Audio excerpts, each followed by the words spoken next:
आज की इस वीडियो में हम बात करने जा रहे हैं वेबसाइट डेवलपमेंट के बारे में। हम एक कोर्स स्टार्ट करने जा रहे हैं वेबसाइट डेवलपमेंट का, एक कंप्लीट कोर्स जिसमें हम वेबसाइट बनाना सीखेंगे। हम सीखेंगे कि वेबसाइट होती क्या है। फर्स्ट ऑफ ऑल आज की इस क्लास में हम देखेंगे इंट्रोडक्शन के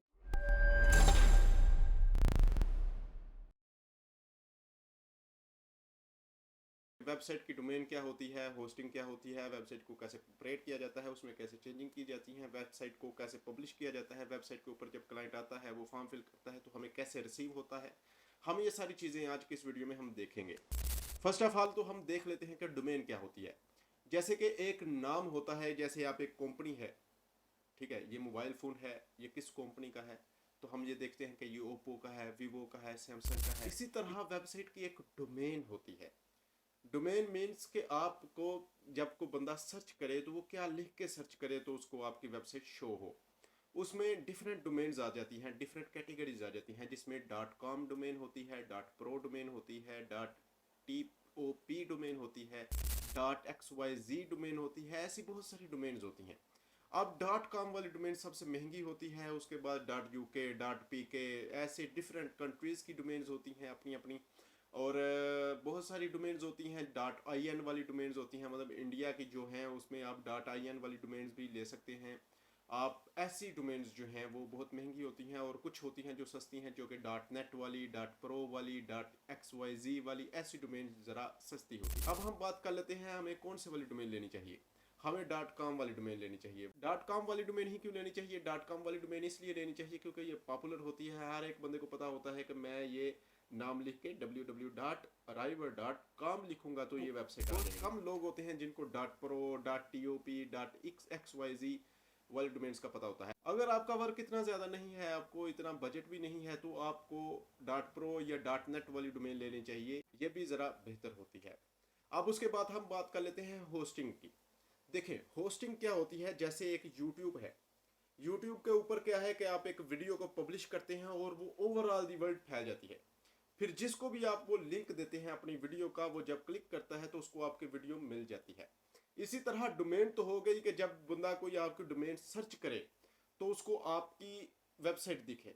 लेकिन अब वेबसाइट क्या है, उसकी भी एक फाइल होती है। जैसे एक वीडियो है, आप वीडियो रिकॉर्डिंग करते हैं, उसकी एडिटिंग करते हैं, और डॉट एम पी फोर या ऐसी आपको डिफरेंट फॉर्मेट्स जो मिलते हैं, डॉट एम के वी, आप क्या करते हैं कि उनको फिर उठाते हैं, फॉर्मेट में डाल के आप फिर उसको इसके ऊपर अपलोड करते हैं यूट्यूब के ऊपर। अब इसी तरह आपने आपकी जो वेबसाइट है उसकी एक फाइल बनती है, आपने उस फाइल को पब्लिश करना होता है होस्टिंग के ऊपर। तो आपको एक होस्टिंग मतलब मीन्स क्या है कि आपको एक सर्वर की ज़रूरत पड़ती है जिसके ऊपर आपने अपनी फाइल को पब्लिश करना है, ताकि फिर को बंदा जो उस यूआरएल को सर्च करे तो ओवरऑल दी वर्ल्ड वो कहीं से भी सर्च करे उसको आपकी वेबसाइट दिखे। तो उसके लिए आपको होस्टिंग की ज़रूरत पड़ती है। देखें बहुत सारी डोमेन्स हैं और बहुत सारी होस्टिंग्स हैं जो कि सस्ती भी मिलती हैं। अब डोमेन्स जो है उसके लिए सबसे पॉपुलर जो है वो गो डैडी है, नेम चीप है, ऐसी बहुत सारी जो है वो डोमेन्स प्रोवाइडर्स हैं।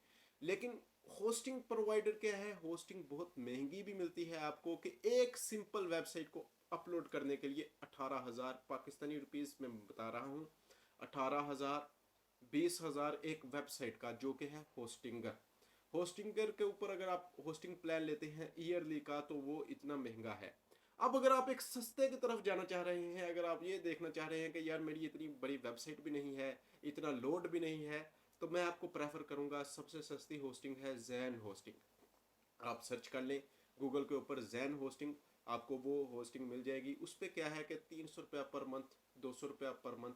अगर आप उसको ईयरली में करते हैं 3350, 5000, 6000 में आपको ईयरली भी डोमेन की होस्टिंग मिल जाती है। आपने क्या है कि आप डोमेन लगानी है, अपनी फाइल को पब्लिश करना है और आपकी जो है वो रन हो जाती है। अब हम बात कर लेते हैं कि एक वेबसाइट जो है उसका फ्रंट एंड क्या होता है, बैक एंड क्या होता है। बेसिकली क्या है कि एक फ्रंट एंड जो है वो है क्लाइंट के लिए, कि आपने एक उसका फ्रंट फेस बनाया। जैसे कि एक फेसबुक है, उसके ऊपर अगर आपका पेज है, तो क्या है कि अगर आप उस फेसबुक के ऑनर हैं, मतलब आप उस पेज के, आप उस प्रोफाइल के ऑनर हैं, तो आपको डिफरेंट सेटिंग्स मिल जाएंगी, आपको डिफरेंट प्रोफाइल चेंज का ऑप्शन मिल जाएगा, पोस्ट डिलीट का ऑप्शन मिल जाएगा, पोस्ट एडिट का ऑप्शन मिल जाएगा, पोस्ट पब्लिश का ऑप्शन मिल जाएगा। इसी तरह क्या होता है कि एक फ्रंट एंड होता है कि जो देखने वाला है उसको जो आपने अपलोड किया हुआ है वो दिख रहा है। ये होता है फ्रंट फेस। अब उसका बैक फेस क्या होता है, आप उसमें क्या चेंजिंग कर सकते हैं। जैसे मैंने आपको बताया कि आपका फेसबुक पेज है, अगर आप उसके ओनर हैं तो आप उसको क्या है इजीली चेंज कर सकते हैं, उसमें सारी एडिटिंग कर सकते हैं। इसी तरह आपकी जो वेबसाइट होती है उसका एक फ्रंट एंड बन जाता है जो कि होता है एक ओवरऑल दी पब्लिक के लिए, और एक बैक एंड होता है जो कि आपके लिए होता है। अब किसी बंदे ने उस वेबसाइट के ऊपर विजिट किया, अब वो कोई फॉर्म फिल करता है तो वो आपके पास पहुंच जाएगा बैक एंड में। अब वो अगर साइन अप करता है आपको उसकी साइन अप भी इंफॉर्मेशन मिल जाएगी कि कौन बंदा है, कौन सी ईमेल है, किसने इसका, सारे आपको डिटेल्स मिल जाएगी। आप फॉर्म फिल करेंगे बैक एंड पे मिल जाएगा। आप अब फ्रंट एंड को चेंज भी कर सकते हैं बैक एंड के जरिए, अगर आपको डेटाबेस के थ्रू, अगर आपको एसक्यूएल फाइल के थ्रू आपको वो सारी अथॉरिटी मिली हुई है फ्रंट एंड की। बेसिकली क्या है, अब हम बात कर लेते हैं डेटाबेस का। डेटाबेस क्या होती है, डेटाबेस होती है कि आपका डेटाबेस, जो डाटा की बेस होती है वो होती है डेटाबेस। मींस के आपके फ्रंट एंड है, उसके ऊपर आपका एक फॉर्म है। मींस ले लेते हैं कि आपका एक फॉर्म है, आपने लिखा हुआ है name, second name, father name, email, ID card number, ये वो आपने वो सारी डिटेल जो है वो लिखी है।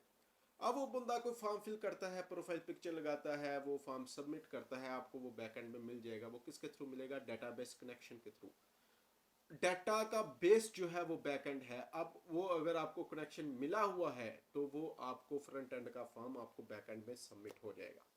अब हम बात कर लेते हैं वर्डप्रेस के बारे में। वर्डप्रेस की वेबसाइट में और कोडिंग की वेबसाइट में क्या डिफरेंस होता है उसको हम देख लेते हैं। वर्डप्रेस की वेबसाइट में क्या है कि आपको बने बनाए टेम्पलेट्स मिल जाते हैं, बने बनाए। आपने सिंपल क्या है उस एलिमेंट्स में अपनी चेंजिंग करनी है, अपने पिक्चर्स की, अपनी राइटिंग की, ये सारी चीज़ें जो है वो आपने करनी होती हैं। उसके बाद क्या है कि आपने सिंपल अपनी वेबसाइट को पब्लिश कर देना होता है और आपकी वेबसाइट जो है वो चल जाती है। अब उसका कोई बैकएंड नहीं होता। उसका बैकएंड क्यों नहीं होता, कि उसका आपने डेटाबेस के थ्रू कनेक्शन नहीं किया होता। अब सबसे इजी वे जो है वो वर्डप्रेस है, और पीएचपी, लैरावल, ये सारे होते हैं, एचटीएमएल, ये सारी कोडिंग है। इसको हम नेक्स्ट क्लासेस में देखेंगे। अब हम बात कर लेते हैं कि एक जो वर्डप्रेस की वेबसाइट है उसका बैकएंड जो है वो किस तरह का होता है। कोई फॉर्म फिल करता है तो वो फिर कैसे मिलता है। देखें, वर्डप्रेस की वेबसाइट में क्या होता है कि जब कोई बंदा फॉर्म फिल करता है तो आपको ईमेल के थ्रू रिसीव हो जाता है। ईमेल का कनेक्शन करना पड़ता है फॉर्म में। जिस तरह के आपको वीडियो में मैं शो भी कर रहा हूं कि एक बंदा फ्रंट एंड है, ये देखें, ये फॉर्म को फिल कर रहा है, सबमिट किया। अब ये कहां पर गया है, अब इसका कोई बैकएंड तो है नहीं, तो जीमेल में देखेंगे तो हमको जो ईमेल हमने उसमें वर्डप्रेस में ऐड की हुई है उसमें उसका फॉर्म मिल जाएगा। तो ये थी हमारी आज की क्लास जिसमें हमने देखा डोमेन क्या है, होस्टिंग क्या है, इनको कैसे हम परचेज कर सकते हैं, होस्टिंग क्या होती है, डोमेन कैसे लेते हैं, .com वाली डोमेन, .pro वाली, .net वाली, .xyz वाली, ऐसी डोमेन्स का क्या फ़ायदा है, क्या होती है, चीपेस्ट होस्टिंग को हम कहाँ से ले सकते हैं, बैक एंड क्या होता है, फ्रंट एंड क्या होता है, वर्डप्रेस की वेबसाइट का बैक एंड क्या होता है, वर्डप्रेस क्या होती है, ये सारी चीज़ें हमने इस इंट्रोडक्शन वाली क्लास में देख ली।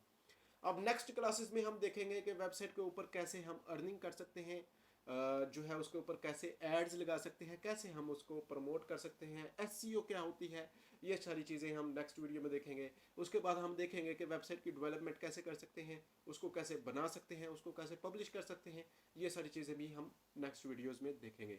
तो जुड़े रहिए मेरे साथ, हमारे चैनल को सब्सक्राइब कर लीजिए, को सब्सक्राइब कर लीजिए ताकि आप ये क्लासेस मिस ना कर सकें। बहुत सारी ऐसी टेक वीडियोस में लाता रहता हूं, तो चैनल को सब्सक्राइब कर लीजिए, बेल आइकन को दबा लीजिए ताकि आपको नोटिफिकेशन मिलता रहे। मिलते हैं अपनी नेक्स्ट वीडियो में, तब तक के लिए अल्लाह हाफिज़।